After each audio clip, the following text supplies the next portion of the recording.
Welcome back, dear friends. We'll be listening to a very delicate testimony, so I ask you to carefully consider whether you wish to continue. If you feel this isn't the right time for you, I invite you to leave the video.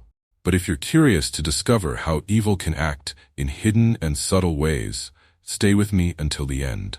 This is a shocking testimony that could change your perspective. My name is Jesse. I grew up in a regular family where religion was more of a tradition than a true belief. We identified as Catholic, but to be honest, it was only on the surface. We went to church for special occasions, baptisms, weddings, maybe Christmas or Easter, but we never talked about God at home, not seriously. Faith to us was like a dusty family heirloom, a cross on the wall that no one really looked at. For the most part, we just went through the motions. Then there was my uncle. He was different.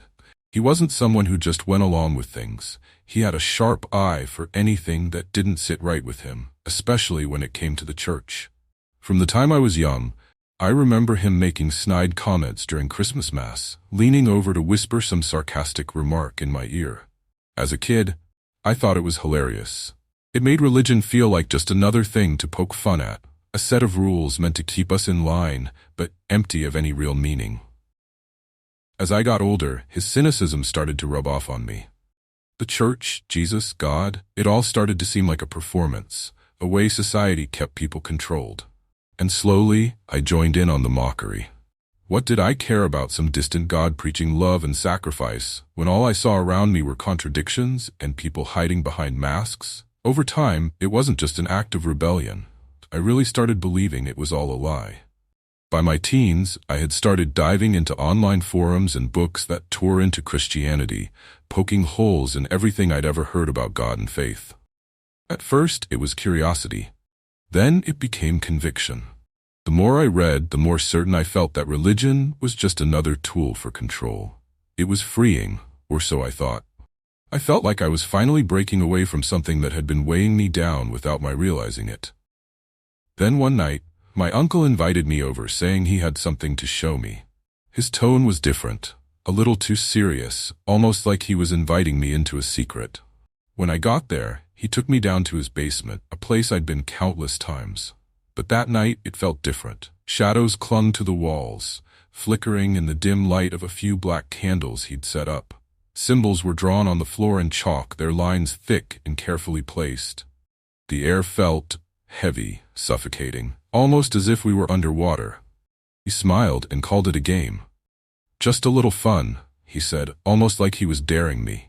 He called it a satanic rite, but he insisted it was just for laughs, just a harmless way to challenge the rigid beliefs we'd grown up with. And without a second thought, I went along with it.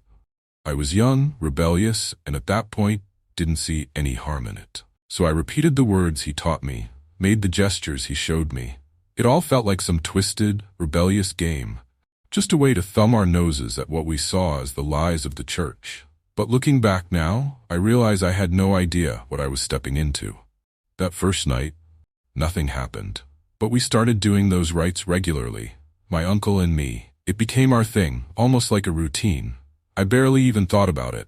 For me, it was a way of asserting that I wasn't one of those weak-minded people I thought religion was made for. It felt good to defy, to feel like I was in control. I never really thought it would lead anywhere. Then, one night in 2010, something changed. We had taken things further than usual. My uncle had found an abandoned house outside of town, isolated and surrounded by woods. We drove out there with a few others, a small group, none of whom I knew well. When we entered the house, the atmosphere was thick, almost choking. The only light came from the candles we brought. The walls seemed to press in on us, and even the air felt damp and stale, as if the house itself had been holding its breath, waiting for us. The ritual began as usual, but that night felt different. There was a tension I couldn't ignore. As we chanted the words, I felt something shift, a presence, an energy that felt all too real.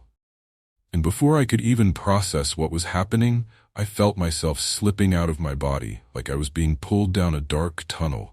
A place I had never seen but somehow recognized deep in my bones. At the end of the tunnel, I saw him, a figure, something halfway between shadow and substance, like a demon frozen in darkness.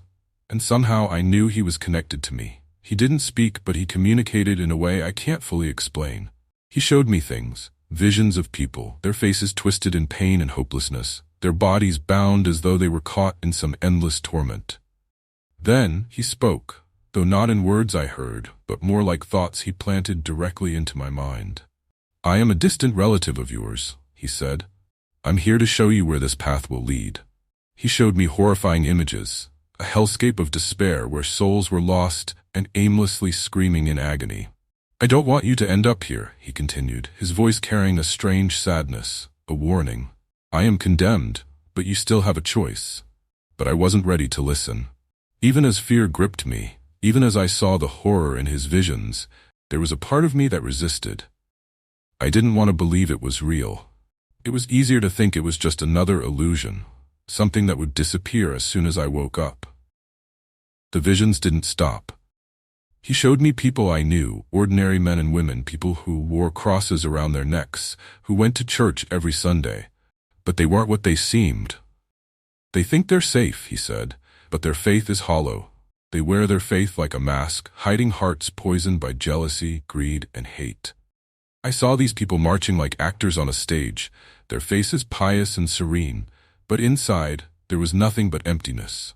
"Praying, going to church, it's not enough," the figure told me. "If your heart isn't pure, your faith is just a show." The vision shook me to the core. I had always been disgusted by the hypocrisy I saw in some religious people, but seeing it this way was different. It was terrifying. But that wasn't the end. The visions grew darker. The demon showed me a stadium filled with fans, cheering, screaming, pouring out emotions over a soccer game. But something was wrong. Beneath the excitement, I felt something dark, a kind of energy that seemed to feed on the crowd. "Look at how obsessed the world is with these games," the demon sneered. "These sports consume people, creating divisions and stirring up hate." At first, I wanted to dismiss it. How could something as innocent as a soccer game be tied to anything dark? But the demon kept showing me other scenes, American football, basketball, sports that he claimed had been twisted to keep people enslaved to their passions, distracting them from God. "These things aren't wrong in themselves," he explained, "but they've been corrupted. See how the fans turn violent, how players sell themselves for fame. Behind these games, there's nothing but empty ambition and a hunger for control." I started feeling a deep unease. Everything I'd ever enjoyed, every innocent pleasure, seemed tainted now. It was like seeing behind a curtain I hadn't known was there, realizing I'd been a part of something I didn't fully understand. But then came the vision that haunts me most. I saw a child, a boy, maybe 12, standing alone in a dark corner, his small hands outstretched as though he were reaching for help. His face was frozen in terror, and he was crying, but there was no one to comfort him. "Why is he here?" I asked, my heart aching with a fear I hadn't known before. The demon's answer was cold. He was obsessed with superhero cartoons, monsters, war movies. His parents never taught him the truth, never guided him toward faith, and now he's condemned. The child had never been shown a path of light, never told that what he was consuming could be dangerous. He'd fallen into the world's traps, unknowingly following the wrong path, and now he was lost. The weight of those words hit me like a blow. This child had never been given a chance, and yet there he was, paying the price. I couldn't shake the image of that child. I kept asking myself, how could someone so young be here? How could something so innocent go so wrong? The demon sensed my confusion and continued, "Parents are responsible for their children's path, Jesse. When they fail to guide them, they fail them completely." It wasn't just the child who was lost. The weight of his fate fell onto those who had neglected to steer him in the right direction. I was beginning to see that darkness doesn't just lure us as individuals. It catches families, generations, whole communities. Then, the visions shifted again, this time focusing on couples, families, people I recognized from my own life.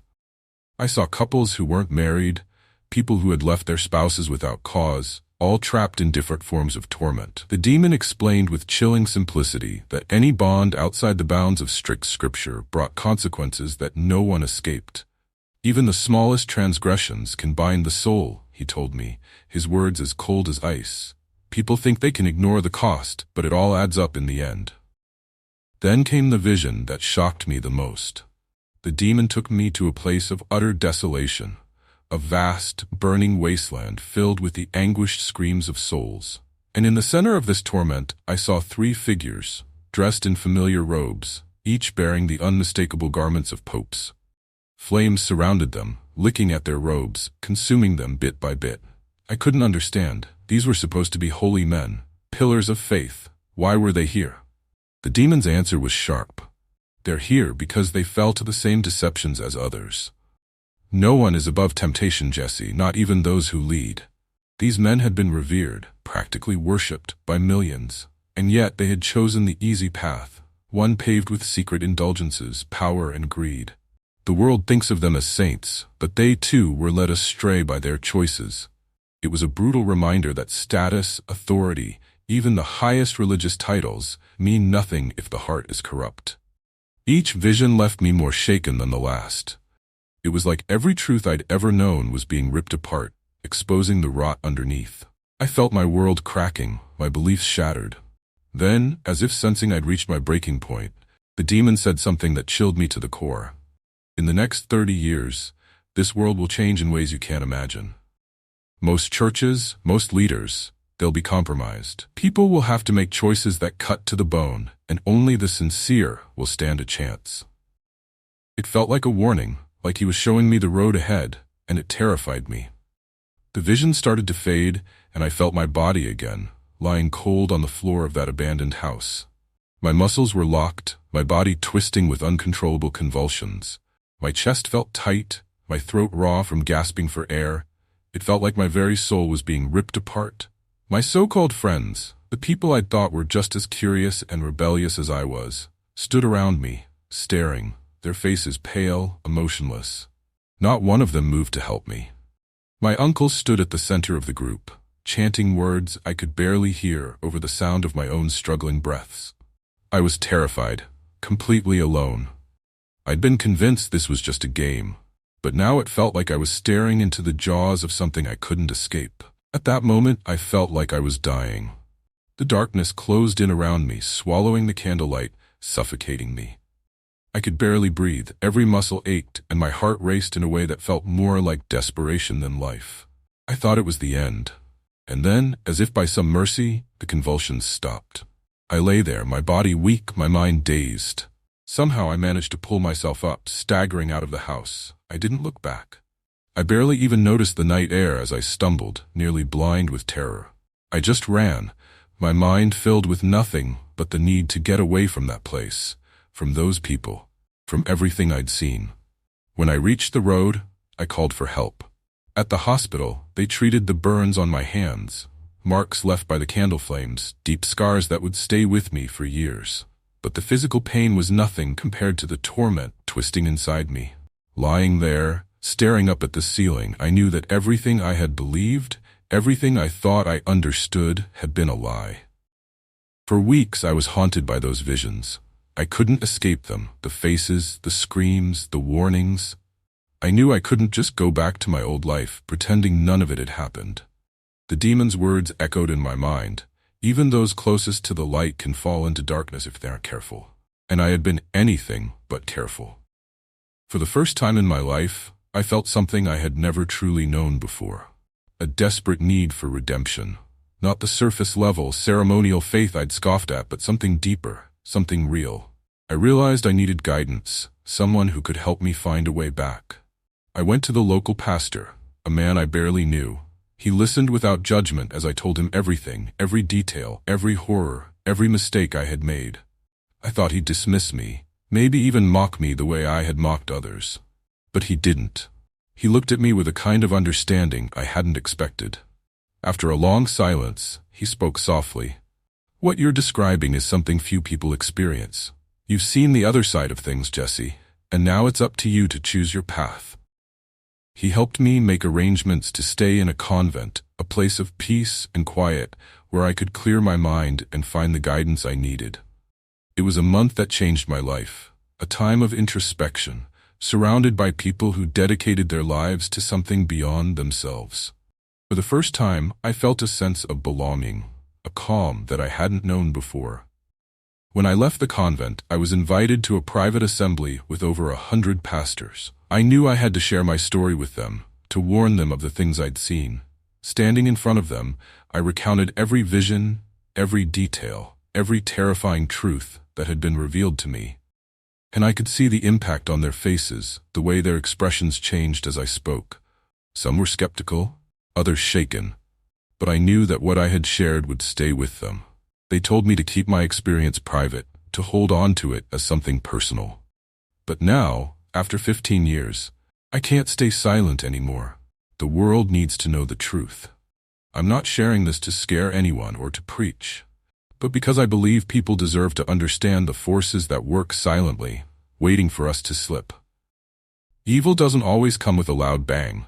Sometimes it's in the little things, the small temptations, the hidden resentments, the empty promises of pleasure. Since that time, my faith has grown, but so has my understanding of what faith truly is. It's not just about going to church or saying the right words. It's about the sincerity of your heart, the choices you make when no one else is looking. God isn't a set of rules or a distant figure to be appeased. He's the only true light in a world filled with shadows. So I share this with you now, as a warning and as a call. This world is filled with distractions, vices that can lead us away from what's right, from what's true. If my story can help even one person, then it's worth it. Don't make the same mistakes I did.